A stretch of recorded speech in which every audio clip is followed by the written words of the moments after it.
Ода Лондон, BBC, саламатсыздарбы. Эл аралык жана спорт жаңылыктары менен Гүлнара Касманбетова. Индиянын түндүгүндө 10 жылдар бою болуп көрөлөк бороондо 100 киши набат болду. Facebook'ta жеке маалыматтын купуялуулугун бузган британдык Cambridge Analytica фирмасы жабылмай болду. Генедей Буттан өлкөсүндө рэперчisi бул музыканы өөрчүттү демилгеси менен чыкты. Индиянын түндүгүндө 10 жылдар бою болуп көрбөгөндө чаң сапырган бороондон 100гө жакын киши көз жумду. Саатына 130 км ылдамдык менен үйлөгөн шамал жолундагы нерселерди талкалап, элди баш аламанга салып, Уттар Прадеш жана Раджастан штаттарын сапырып өттү. Джастин Роллат Делиден баяндайт. Бул алай-дүлөй бороон батыш Индияны жана өлкөнүн башка жерлеринде каптады. Электр сымдары үзүлүп, бактар тамыры менен оңкурулуп, үйлөр урап, адамдарды басып калды. Ондогондор каза таап, көптөр жаракат алды. Өтө катуу бороондун айынан электр жарыгы өчтү. Унаа жана темир жолдор буулуп калды. Тез жардам кызматтары жабыркагандарга тез жетүүсү кыйынга турду. Cambridge Analytica фирмасы өзүн банкрот жарыялап, дүйнө жүзү боюнча ишмердүүлүгүн кыскартты. Саясий кеңеш берген компания Facebook'тагы жеке маалыматтын купуялуулугу бузулганына байланыштуу чырдын чордонунда турат.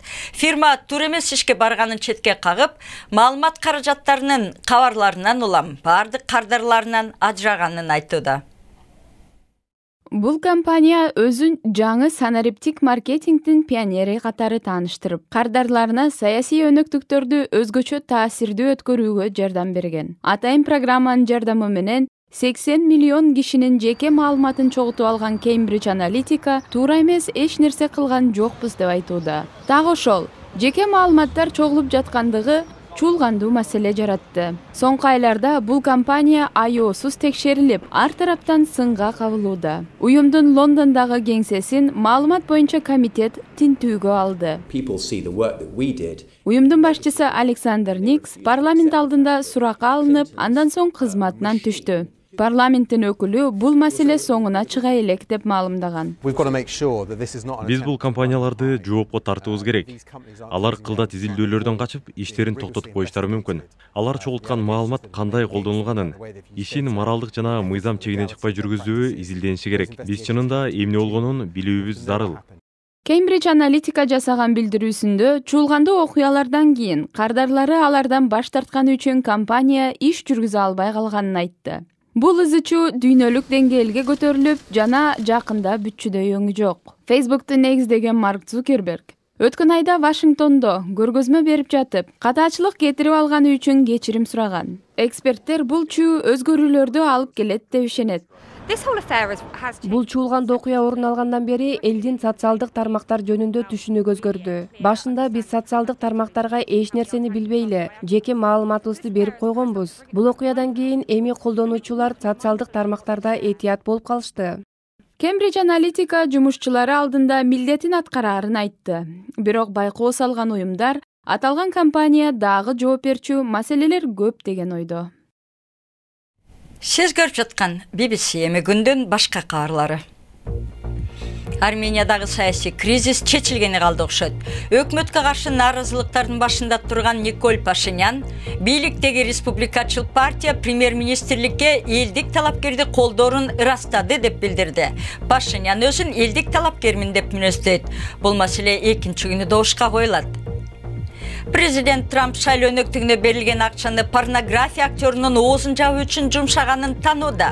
Сторми Даниэлс Трамп менен ымалада болгонун айтып чыкканда президент четке каккан. Дональд Трамп өнөктүк учурунда актерго төлөп берген юрист Майкл Коэнге акчасы кайтарылганын мойнуна алган. Ал Трамптын жеке акчасы болгон деп айткан буга чейин Трамптын юристи Руди Гульяни өнөктүк фондунан өз кызыкчылыгына пайдалануу мыйзамга каршы келет. Бүгін дүйнөлүк сөз эркиндиги күнү. Бириккен Улуттардын Маданий уюму ЮНЕСКО бардык жерлерде журналисттерге карата кысым күчөп жатканын эскертти. Лондонда BBC кабарчылары Иран өкмөтү тарабынан куугунтуктоого алынган Перс кызматындагы кесиптештерди колдоп чыктык. Биз ошондой эле биринчи күнү Афганистандан абыт болгон BBC журналисти Ахмед Шахты дагы эскердик. Испаниядан көз карандысыз болуу үчүн 10 жылдарга созулган кармашты расмий токтотуп, баск согушкер тобу ETA таркап кеткенин ырастады. ETA ар бир түзүмүн ыдыратып, саясий ишмердүүлүгүн токтотконун билдирди.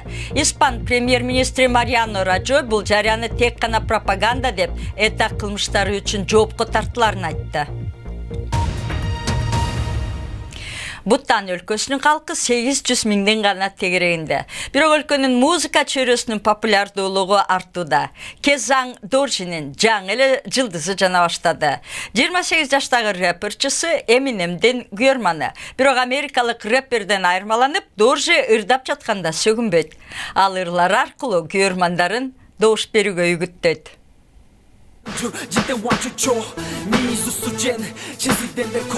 Кезан Дори Бутандын эң таанымал рэп ырчысы. Ал Бутандын улуттук джонга тилинде ырдайт. Менин бала чагым оор болду. Ата-энем 6 жашымда ажырашып кеткен. Мени апам чоңойтtu.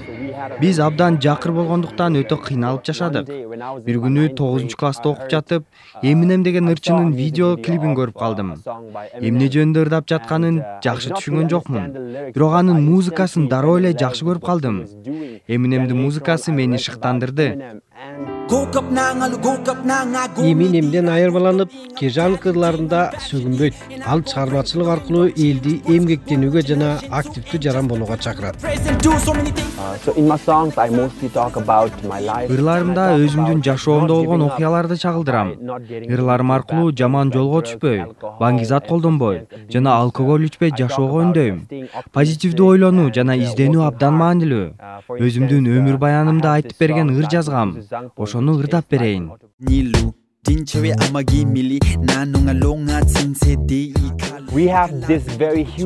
Биздин өлкөдө Болливудтун таасири чоң. Азыр эми K-pop жана батыштын таасири да келе баштады. Ошондуктан мен сыяктуу артисттер өзүбүздүн маданиятты сактап калуу үчүн өзүбүздүн жанрда, өзүбүздүн тилде ырдап, буддизмдин элементтерин жана биздин элдин баалуулуктарын кошуп ырдайбыз. Эми спорт. Ливерпуль 2007 жылдан бери биринчи жолу Чемпиондор лигасынын финалына өттү. Ал Римдеги оюндун экинчи бөлүгүндө 3 гол өткөрүп жиберип, бул сезондо биринчи жолу утулду. Деген менен Ливерпуль жалпы 7-6 эсебинде алдыга чыгып финалга жарады. Ливерпулдун негизги голчусу Египеттик Мохамед Салах мурунку командасы Романы жеңүүгө салымын кошту. Эми финалда Реал Мадрид менен беттеште Ливерпуль трофейди 6-чы жолу жеңип алууга умтулат. Арсен Венгер Арсенал менен сүйүү баянымды жакшы бүтүрүүнү каалаганын айтты. Команданы 22 жылдан бери жетектеген француз тренери ушул жайында клубтан кетет. Бүгүн Арсенал Европа лигасынын жарым финалынын экинчи бөлүгүндө Атлетико Мадрид менен беттешет. Арсенал эмки сезондо Чемпиондор лигасына кирем десе, Европа лигасында сөзсүз утушу керек. Серена Уильямс бала төрөгөндөн бери топурак кортто ойноого даярданыш үчүн көбүрөөк убакыт керек экенин айтып, эмки аптадагы Мадриттеги ачык турнирден баш тартты. Чоң шлемдин 23 жолку ээси 1,5 жылга жакын Наристе кызын карап, үстүбүздөгү жылы эки эле мелдешке катышты. Ал экөөндө тең Индиан Уэльс жана Майами турниринде ал начар ойноду. Жаңылыктар соңунда дагы спорт жөнүндө. Футболчу Мохамед Салах эгизине жолукту. Египеттик Ахмед Баха Ливерпуль менен Египеттин футбол жылдызына окшош экенине бактылуу. Ал матчтарга барып, күйөрмандар менен сүрөткө да түшүп берет. Акыры журналисттер аларды бетме-бет кездештирип, экөөнү Египет маалымат каражаттары үчүн чогуу сүрөткө тартып алышты. Салах Ахмедти карап туруп, өзүмдү өзүм күзгүдөн көргөндөй болуп турам деп күлдүрдү. Эки жаңызды карасаңыз, балким сизге да окшош киши бардыр. Жаңылыктарды алып барган Гүлнара Касманбетова BBC Kırgız.com сайтыбызга дагы башпаңыздар.